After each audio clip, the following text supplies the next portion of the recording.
Hello, magandang gabi sa inyo lahat. Pre-show shoutout tayo, no? Ah, dito sa video natin kagabi, ito yung may parang poltergeist. Sa first, ito para sa mga hindi nakakaalam kasi may nagsasabi, ba't mo pa kasi sinasagot yung mga yung mga ganyan-ganyan? Hindi, ugali ko na po ito na magbabasa talaga ako ng comment section. At the same time, i-shoutout ko. Para kahit papaano naman, hindi nyo sabihin na dinidedma ko lang kayo. Kasi napagbintangan pa ako kagabi na nagmumukha daw akong unprofessional kung sasagutin ko pa. Hindi. Hindi magmukhang unprofessional. Wala akong magagawa eh. Ganun talaga eh. Di, kung unprofessional, di hindi. Tapos sasabihin, ganito ang gawin mo para madagdagan ang subscribers mo. Di, kung hindi madadagdagan ang subscribers, di hindi. Ganun lang naman eh. Kung may gusto mag-subscribe, edi mag-subscribe sila. Di kung hindi ko naman kayo pwedeng pilitin. Kaya nga kahit kailan hindi ako nagsabi dito na i-subscribe nyo ang channel ko eh. 'Di ba? Nasa pagkukusa nyo na lang 'yon kung magsusubscribe kayo o hindi. Kailangan namang pilitin ko kayo kahit ayaw nyo sa akin, 'di ba? To first sir, sorry. Ma'am Jocelyn Tolentino Celones, sabi nga ng good job sir, bumubinsan talaga. May dagdag na ang kwento pagdating na sa mga ganyan mga programa. Naniniwala naman ako sa paranormal kasi malakas din ang pakiramdam ko sa ganyan. At aminin ko, di nakakita din ako talaga. Sanayan lang talaga. Hindi na ako natatakot. God bless sir, nakakaalis ang tawa mo pag nagdidim. Meron nga naiinis eh. Hindi, naiinis ba kayo pagka tumatawa kayo? Talagang natawa ako, anong gagawin ko? 'Di ba? Hindi ko naman pwedeng sabihin sa inyo na kung ayaw nyo manood, wag kayo manood. Hindi. Internet nyo yan eh. Choice nyo yan eh. Kung pinanood nyo, tiisin nyo. 'Di ba? Kasi ako, kapag ayoko nung pinapanood ko, tinitiis ko din para makapag-comment ako. Tiisin nyo din. Hindi pwedeng, kayo lagi ang masusunod. Pwede kayo mag-suggest, no? Na-appreciate ko naman yung suggestion nyo, pero at the end of the day, ako pa rin ang masusunod. Kung valid naman yung request mo, bakit hindi ko susundin, di ba? Pero kung hindi ko choice yung gusto mo mangyari, edi hayaan mo na. 'Di ba? Unang-una ang ganito yung mga bagay mamaya. Bigyan na ni Sir Moises Lumba. Na-experience ko na yan, Idol Balitang K-pa. Nung ginawan nila ng kwento yung bahay ko na may bayad. Oh, meron palang bayad, Taga saan ka? Pamagat nun, bahay ko, takot ako. So, ginagawa talaga ito ng Rated Corina. Ang title nung Balitang K pa noon eh. Hindi ko na naabutan yung Balitang K na yun eh. So, ginagawa pala talaga ng Rated Corina yan na imbentuhan ng Masa-search pa kaya sa YouTube yon? Tingnan nga natin. Mukhang nag-interested ako dun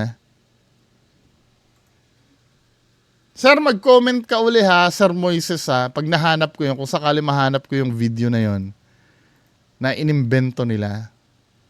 Ang title daw ay Bahay Ko, Takot Ako. Balitang K. Balitang Bahay Ko, Takot Ako. Grabe naman sila. Ganun ba talaga Rated K?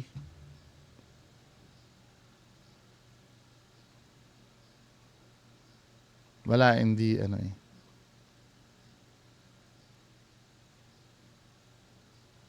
Hindi, wala na yatang upload ng pero sige kung may link kayo ng sinasabi nito ni Sir Balitang K pa ginawan nila ng kwento yung bahay ko na may bayad. Babayaran nila tapos gagawan lang ng kwento. Grabe naman. Sir Neil Lester, hello. Yung kay Stargazer, tingnan ko nga. Minsan kasi pagka ganyan nakakatamad eh. Nakakatamad na reakan eh. Pero sige, kung talagang walang-wala, no? Ma'am Eva Santos, hello. Sir GC719. Sabi gano'n ni Ma'am Maribeth Cancio, boss, sa nakaka-insultong tawa mo talaga ako aliw na aliw eh. For power. Hindi ko alam kung papuri yun or ano eh. Sabing gano'n ni Sir Paul Michael Gonzalez, yung move pa lang ng upuan, malalaman mo na kung saan nakalagay yung tali. Oo, totoo. Tsaka napapansin mo, yung mga poltergeist na yan, laging hinihila eh. Hindi ba pwedeng lumipad? Alam ba yung upuan, ano? Hindi ba pwedeng yung upuan umangat tapos lumipad? Palagi na lang siyang hinihila ng ganon at laging sa iisang direksyon, di ba? Sinabi ba nila men kung bakit sila may camera doon sa may tumumbang silya? Bakit kasi may camera doon? Hindi, pwede naman kasing CCTV. To be fair naman, maganda naman yung angulo ng CCTV. Pwede ko naman palusutin yun. Hello, Mami Malagenya. Sabi gano'n ni Jan Chris. Good eve, Sir Bungo. Galing mo talaga mag-debunk at mag-explain, sir. Saka kung poltergeist yan, di ba dapat parang nagwawala siya in different direction? Yes! Ito yung gusto ko i-point out. Unlike yan, iisa lang ang galaw at iisa lang pinupuntahan. Di ba? Yes, totoo ito. Ina-expect ko nga, halimbawa, dito muna pupunta, then sa ibang direction pupunta. Pwede yon. At hindi lang yung laging hinihila. Di ba? Ito, may nag-comment si Ma'am Melanie Jai. Sabi gano'n ni Ma'am Melanie Jai, natatawa talaga ako sa'yo, Bungo, sa video. Reactions mo, confirmation bias na lang lagi. Sabay natatawa pa na nakaka-insulto. Totoo naman eh. Ano pa bang ibang sasabihin ko doon? Ang meaning kasi ng confirmation bias, yung may nararamdaman ka, tapos hahanapan mo na lang ng reason yung nararamdaman mo. Totoo naman confirmation. Anong gagawin ko kung kadalasan ng case ganun talaga? 'Di ba? Ganun talaga ang case kalimitan, confirmation bias. For example, ganito, no? Dito sa bahay ko na to, palaging hindi ako makatulog. 'Di ba? Hindi ako makatulog. Ngayon, maghahanap ako ng dahilan. Ang sasabihin nung dating nakatira doon sa bahay na tinutulugan ko, may namatay kasi dyan. Yun siguro yung dahilan. Yun yung alam mo yun, naghahanap ako ng dahilan. Confirmation bias yun. Katulad doon sa kadalasan nangyayari sa mga videos. Yung mga nakakaranas ng kababalagan, naghahanap ng dahilan eh. Katulad nung Agta, di ba? Biglang nakahanap sila na meron pala dating nakatira doon na namatay. Paano naging Agta yun namatay? 'Di ba? Pero pag sarili mong video o kwento yun ang legit. Ay, hindi! Ini-encourage ko nga kayo mag-debunk eh. 'Di ba? Bibigyan kita ng example. Ayoko nang pinagbibintangan ako ng ganito, yung pag sa akin, legit na agad. Hindi. May disclaimer ako sa mga videos ko. However, yung i-debunk nyo sa akin, siguraduhin nyo na hindi babangga dun sa dun sa anong tawag dito, dun sa dun sa mismong nangyari sa akin. Ito bibigyan kita ng example. Yung sa huling video ko or yung second to the last video ko na na yung sa Bacas River. Papakita ko sa iyo Ayoko sa lahat yung pinagbibintangan ako na ganito na pagka sarili kong video kailangan paniwalaan. Nakalagay naman sa disclaimer ko yan na wala akong dinideklarang paranormal. Gusto ko ipabasa sa inyo para maintindihan nyo Kasi kung hindi ko i-address tong mga ganitong paratang sa akin, hindi magiging klaro. Lalabas na laging self-serving ako. Play natin Ayun, ito. Nakalagay dito sa disclaimer ko, pagka may investigation akong ginagawa, ang mapapanood yung video ay walang halong pandaraya or kahit anong manipulasyon. Bagamat may halong personal bias. Kasi Kaya ako nasabing may personal bias, lahat naman tayo makakaranas niyan eh. Pag nandun ka sa lugar at nakaranas ka, maniniwala ka talaga doon sa nangyari. Pero hindi ko sinasabing paniwalaan nyo ako. Natural reaction natin yon.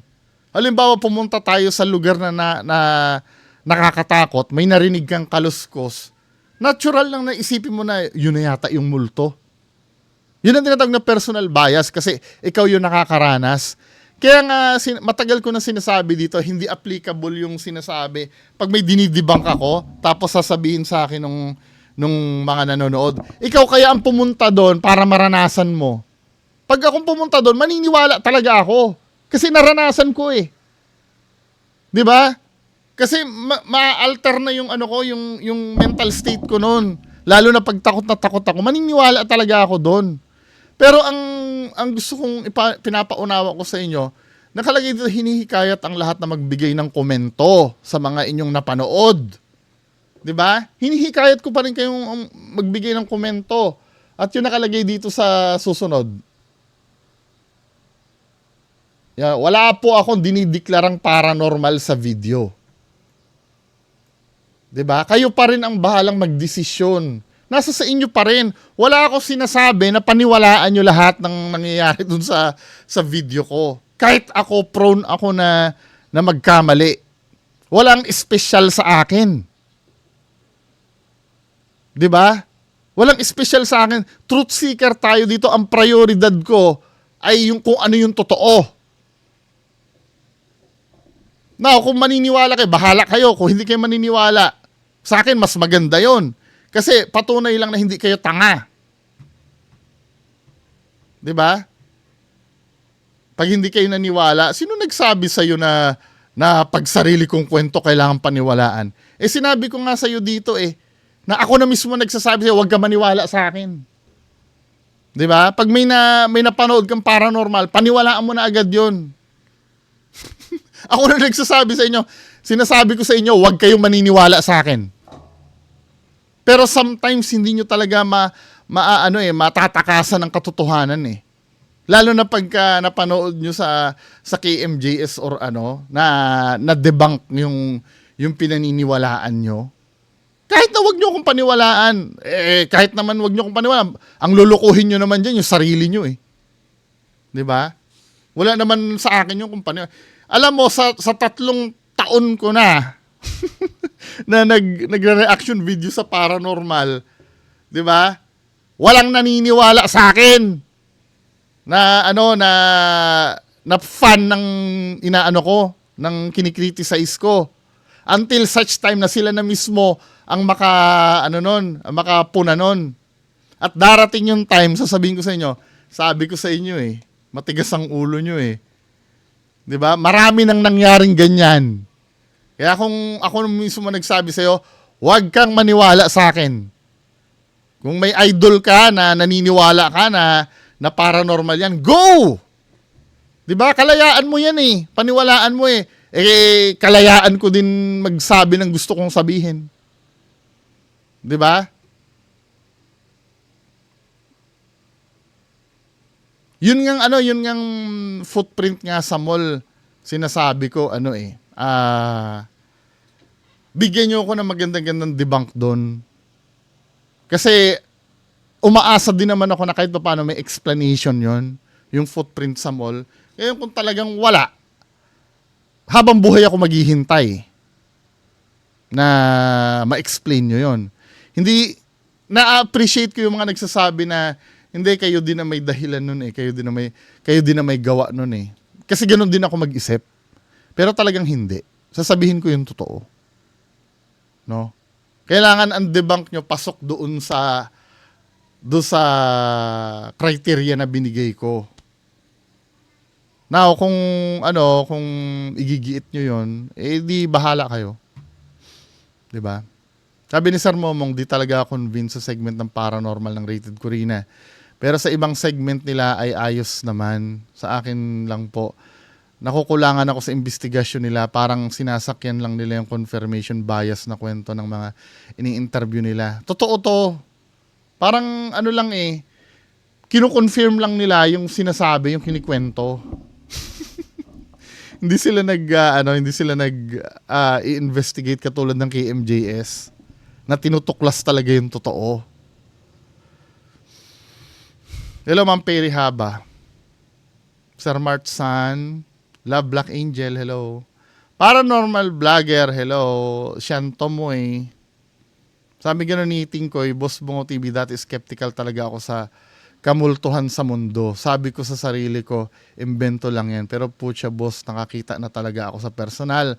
Sa labas ng bintana namin, parang Johnson baby powder sa dilim na hinagis. Tapos, formang tao talaga at makikita mo mga detalye including the tattered kabaong outfit. Maraming salamat, Sir Bungo, sa content nyo. Keep safe po. Yung multo, ako personally, naniniwala naman talaga ako dyan. 'Di ba? Ano lang 'yon, parang misconception lang na hindi ako naniniwala diyan. Yung mga aswang, mga engkanto, mga hindi ko alam. Yung nasagot ko, hindi ko alam kasi wala pang formal, kahit na pseudoscience, wala pa ako nakikitang evidence nun eh. Doon ko kung mabibigyan niyo ako ng link ng pag-aaral tungkol sa mga aswang, no? Sa mga... Pero kung tatanungin nyo, totoo ba mga aswang, engkanto, duwende, kapre? Hindi ko alam. Hindi ko talaga alam. Ayokong sabihin totoo. Malay mo, hindi naman pala totoo. Or sasabihin ko naman sa inyo, hindi totoo. Malay mo, totoo naman pala. Kasi ang dire-react ko lang talaga dito ay yung video. 'Di ba? Sa multo, oo, naniniwala naman ako diyan. Kaya lang yung ibibigay mo sa aking ebidensya, syempre, kailangan natin suriin kasi ang paranormal kasi talaga, napaka-rare niyan. Bago mapatunayan na yung evidence mo ay legit, dadaan talaga ng butas ng karayom yan. Lahat titingnan. Kahit mismong si Sir Jaime Licauco, sinasabi yan eh. Na number 1 talaga, i-eliminate mo yung bias mo, mahirap gawin yun. Lalo na pagka ikaw ang nakaranas nun. Mahirap gawin yung ma-eliminate yung bias. Kaya kailangan ko din ng tulong nyo. Hindi lang ako nagsasabi ko anong totoo, kayo din dapat. Hello, Sir Jerome Salas.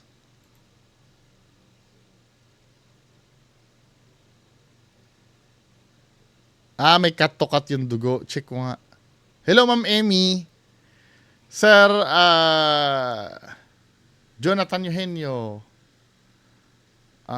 Sir Marco Season. Ma'am Kyle or Sir Kyle Sabalones.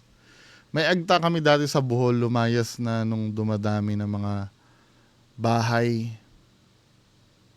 Naingayan, hindi naman masyado malaki ang agta, mabalahibo lang.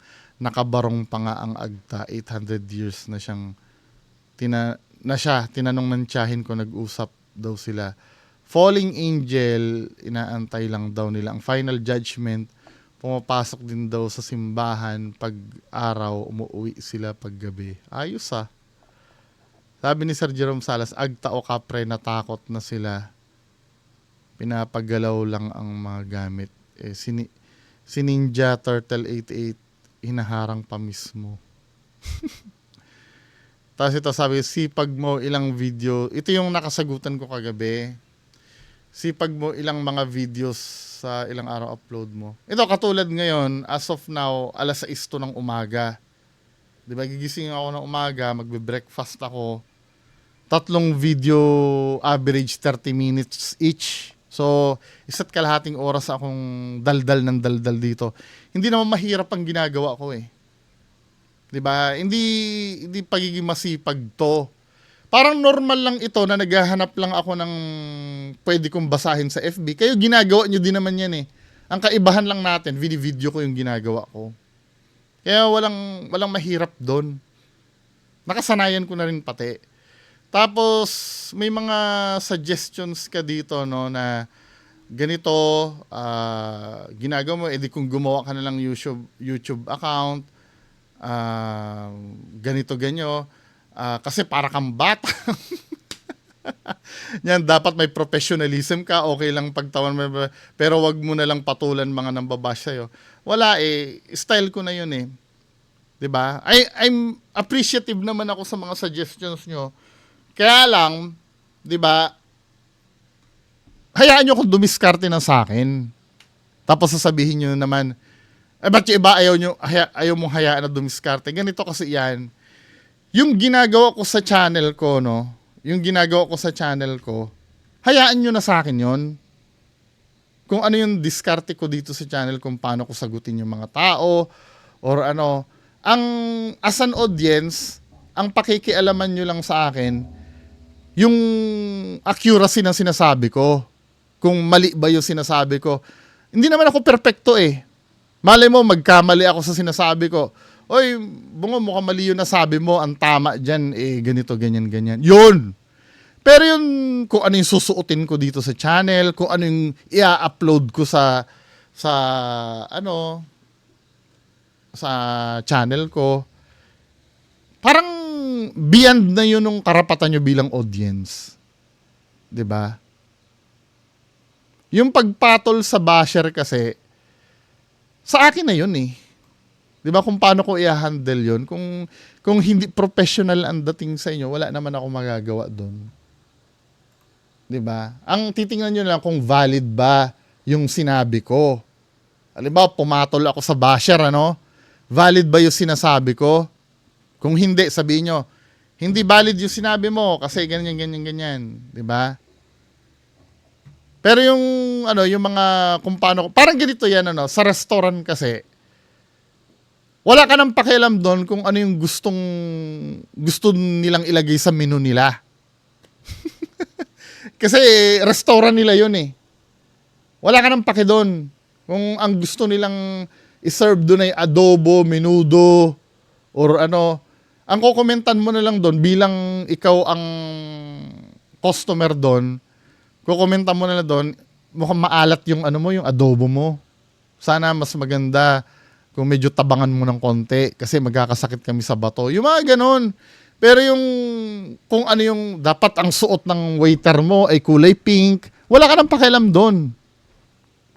Dapat lagyan nyo ng ilaw ito. Well, at some point pwede. Pero kung hindi naman nakaka-apekto doon sa main product nung establishment, 'di ba? Wala ka nang pakialam doon. Ang pakikialaman mo lang yung produktong nilalabas kung tama ba 'yon o hindi. 'Di ba? Ako si Pao. Magandang gabi po. Ma'am Maricel Mendoza, Sir Alexander, hello. Sabi gano'n ni Jenny Rose Panugas, Sir B, if magka-time ka po, pakirak po upload ni Maestro Ozzy about Chris Aquino, tapos gumawa ka din ng sample kung paano gawin po. Yung yung pagtatawas ba yon? Nagawa ko na magtawas dito, dati eh. Tapos yung kay Maestro Ozzy naman, hindi ko na siya i-content sa YouTube na sabi ko na dati kasi si Maestro Ozzy po umamin ito na may bipolar eh. May bipolar disorder eh. Meron siyang manic depression. Meron siyang mental condition. Siya na mismo nagsabi niyan. Kaya dapat naiintindihan na ng mga tao 'yun kung halimbawa may ginagawa siya na kakaiba. 'Di ba? Kasi patuloy na marami nagrereklamo dun sa reaction video ko sa kanya nung nahuli siya ni Sir Nick Banayo na nagpapanggap na nasaniban. At sinabi niya naman doon sa video na nagawa niya lang daw 'yon dahil may bipolar disorder siya. Which is kabulshitan na dapat hindi ka nang gagamot kung ikaw mismo sa sarili mo ay hindi ka well. 'Di ba? Pero dahil bibigyan ko ng pag-intindi, 'di ba? Sapat na siguro yung mga dating videos na nagawa ko kay Maestro Ozzy. 'Di ba? Anyway, mga kaubayan ko, yan lang po muna. Proceed tayo sa main content natin mamaya. Magandang gabi po sa inyong lahat. Bye-bye.